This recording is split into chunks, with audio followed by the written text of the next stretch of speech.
सर्वांनाच आपले केस दाट, लांब आणि सिल्की हवे असतात. मग यासाठी आपण खूप सारे प्रयत्नसुद्धा करतो.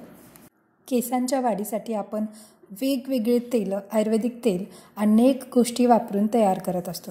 पण त्या तेलांचं जर व्यवस्थित ॲप्लिकेशन नाही झालं, ते तेल आपण व्यवस्थित केसांच्या मुळाशी नाही लावलं तर त्याचा आपल्याला काही फायदा होत नाही. सर्वात आधी आपण ते तेल कसं बनवायचं हे पाहू. चॅनलवरती नवीन असाल तर चॅनलला सबस्क्राईब करा आणि व्हिडिओ आवडल्यास लाईक करा. आता इथे तुम्ही पाहू शकता मी काही जास्वंदाची फुलं घेतलेली आहेत. तुमच्याकडे जर जास्वंदाची फुले जास्त प्रमाणात उपलब्ध असतील तर तुम्ही ते घेऊ शकता. जास्वंद हे आपल्या केसांच्या वाढीसाठी खूप छान काम करतं. त्याचबरोबर इथे मी घेतलेला आहे कढीपत्ता. तुम्ही पाहू शकता मी 1 वाटी कढीपत्ता घेतलेला आहे. तर या कढीपत्त्याने देखील आपल्या केसांची वाढ होण्यास मदत होते. आपले केस पातळ असतील तर ते दाट देखील होण्यास मदत होत असते. आता हे सगळं आपल्याला कशामध्ये शिजवायचं आहे तर हे खोबरेल तेलामध्ये. आणि त्याचबरोबर मी इथे ब्राह्मी पावडर घेतलेली आहे.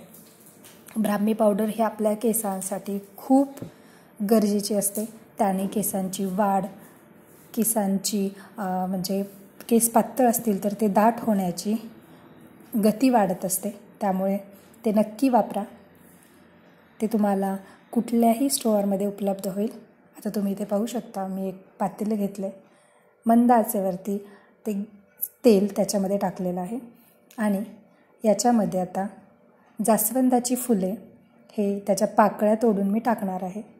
तुम्ही पाहू शकतायत की मी ते जास्वंदाच्या पाकळ्या करून त्या तेलामध्ये टाकत आहे.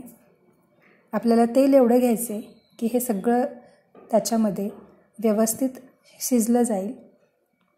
नंतर मी त्याच्यामध्ये कढीपत्त्याची पानं देखील टाकणार आहे. तुम्ही पाहू शकता मी इथे ते सगळे कढीपत्त्याची पाने टाकलेली आहेत. आता हे व्यवस्थित हलवून घ्यायचं आहे.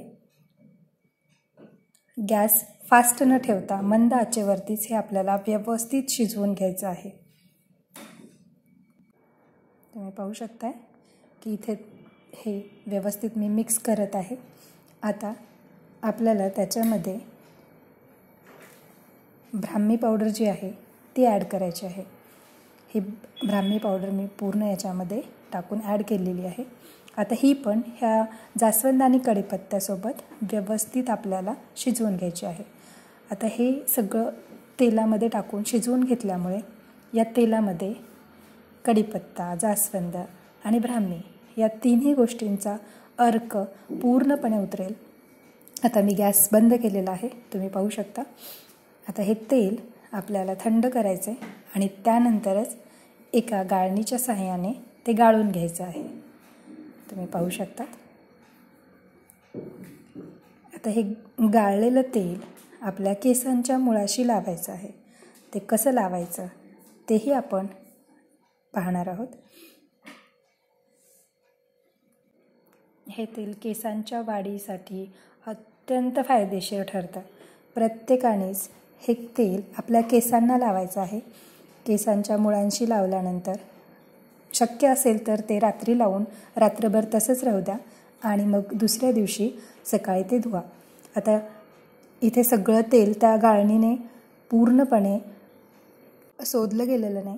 त्यामुळे मी इथे एक कपडा घेतलेला आहे.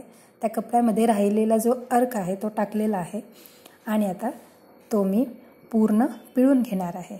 म्हणजे आपल्याला सगळं तेल त्यातलं भेटून जाईल.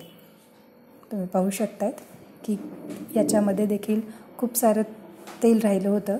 ते आपल्याला काढून घेता येतं. अशा कपड्याचा वापर करून तुम्हीसुद्धा ते तेल पूर्णपणे गाळून घ्या.